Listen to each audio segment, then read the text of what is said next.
შვედეთი ნატოს საგარეო საქმეთა მინისტერიალს მასპინძლობს. ჰელსინგბორგში ალიანსის 32 წევრი სახელმწიფოს საგარეო საქმეთა მინისტრები შეიკრიბნენ. მათ შორისაა ამერიკის შეერთებული შტატების სახელმწიფო მდივანიც მარკო რუბიო, რომლის გზავნილებიც მოკავშირეების მიმართ ამჯერად ნაკლებად ხისტი იყო, თუმცა ტრიბუნ ამერიკელმა დიპლომატმა კვლავაც გამოიყენა იმის სათქმელად, თუ როგორ ხედავს და რა მოლოდინები აქვს ვაშინგტონს ნატოსგან. ამაზე აქცენტის გაკეთება ამერიკელებს მას შემდეგ უხდება, რაც თეირანის წინააღმდეგ წამოწყებული სამხედრო კამპანიისა და მოგვიანებით უკვე ირანის მიერ ჰორმუზის სრუტის ჩაკეტვის შემდეგ მოკავშირეებმა მათ ჩართულობაზე უარი უთხრეს. ომის დაწყებიდან 3 თვის თავზე საკითხი კვლავაც აქტუალური. Like any alliance, it has to be good for everyone who's involved. ალიანსი უნდა იყოს კარგი ყველასთვის, ვინც მასშია ჩართული. აუცილებელია არსებობდეს მკაფიო გაგება იმისა, თუ გამოლოდინები არსებობს. ამიტომ რა თქმა უნდა ვეცდებით ამისთვის საფუძვლის შექმნას. ერთ-ერთი სფერო, სადაც ვფიქრობ, ნამდვილად შეგვიძლია თანამშრომლობა არის თავდაცვის ინდუსტრიული ბაზა. სოფლიოსთვის, ალიანსის ყველა წევრისთვის და მის ფარგლებს გარეთაც აღკარაა, რომ დღეს ჩვენ უბრალოდ ვერ ვაწარმოებთ საბრძოლო მასალებს იმ ტემპით, რაც მომავალი საჭიროებებისთვისაა აუცილებელი. ეს საკითხი მოსაგვარებელია. ეს არის ის, რაზეც ერთად შეგვიძლია მუშაობა. ეს არის ის, რაზეც თანამშრომლობა გვინდა. ვფიქრობ, ეს მნიშვნელოვანი არა მხოლოდ წარმოებისთვის, არამედ ურთიერთთავსებადობისთვისაც. რაც შეეხება ირანს, ჩვენ ველოდებით ინფორმაციას მიმდინარე მოლაპარაკებების შესახებ. მცირე, თუმცა გარკვეული პროგრესი არსებობს. არ მსურს გადაჭარბება, მაგრამ გარკვეული წინსვლა ნამდვილად შეინიშნება, რაც კარგია. ფუნდამენტური საკითხები უცვლელი რჩება. ირანს არასოდეს არ უნდა ჰქონდეს ბირთვული იარაღი.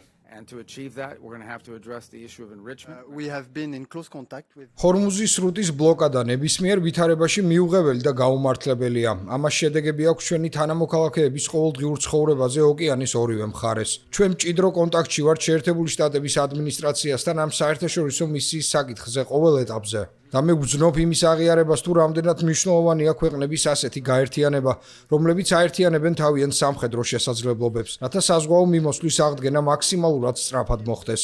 the blockage of the Strait of Hormuz, which საგარეო საქმეთა მინისტერიალი იმ ფონზე მიმდინარეობს, როდესაც ნატოს წევრი ბალტიისპირეთის სახელმწიფოების ტერიტორიას აქტიურად კვეთენ უპილოტო საფრენი აპარატები. ამ საკითხზე ყურადღება სწორედ ესტონეთის, ლატვიისა და ლიეტუვას პირველმა დიპლომატებმა გაამახვილეს, რომლებმაც მოსკოვის ბრალდებებსაც უპასუხეს.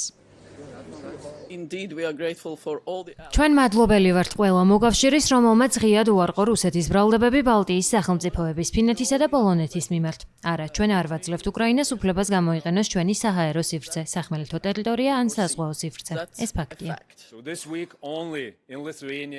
მხოლოდ ამ კვირაში ლიეტუვაში ორჯერ ჰქონდა საჰაერო განგაში, რადგან დრონები ჩვენს საჰაერო სივრცეში შეიჭრნენ. ეს აჩვენებს, რომ უნდა გავაძლიეროთ ჩვენი პოზიციები ფრონტის ხაზზე, უნდა გავამყაროთ საჰაერო თავდაცვა და ასევე უნდა დავამატოთ დრონ საწინააღმდეგო შესაძლებლობები ყველაფერში, რაც ფრონტის ხაზზე გვაქვს. ბოლო რამდენიმე კვირას შევხედავთ, სულ უფრო მეტი დრონი შემოდის ჩვენს ტერიტორიებზე. მართალია ესაა უკრაინული დრონები, მაგრამ ამაზე პასუხისმგებელი რუსეთია, რადგან რუსეთი უკრაინის წინააღმდეგ აგრესიულ ომს აწარმოებს და სწორედ რუსეთი მიმართავს ამ დრონებს ნატოს ტერიტორიებისკენ. დავინახეთ, რომ ნატო ძალიან კარგად მუშაობს. რუმინეთმა ესტონეთში ერთი დრონი ჩამოაგდო და ეს იმის ნიშანია, რომ სისტემა ფაქტობრივად საათივით გამართულად მუშაობს. Ukraine drones, but the responsible of that is Russia. ნატოში აქტუალობას არ კარგავს თავდაცვის ხარჯების ზრდის აუცილებლობაც. ამ მხრივ ცნობილია, რომ უკვე 2026 წლისთვის, მაგალითად, გერმანია მთლიანი შიდა პროდუქტის 4%-ზე მეტს დახარჯავს თავდაცვაზე. ამ საკითხს ქვეყნები უკვე ლიდერების დონეზე მიუბრუნდებიან. ცნობილია, რომ საგარეო საქმეთა მინისტრების შეხვედრაზე ანკარაში დაგეგმილი ლიდერების სამიტის მოსამზადებელი სამუშაოც განიხილეს. თურქეთის დედაქალაქი ნატოს ლიდერების სამიტს 7-8 ივლისს უმასპინძლებს.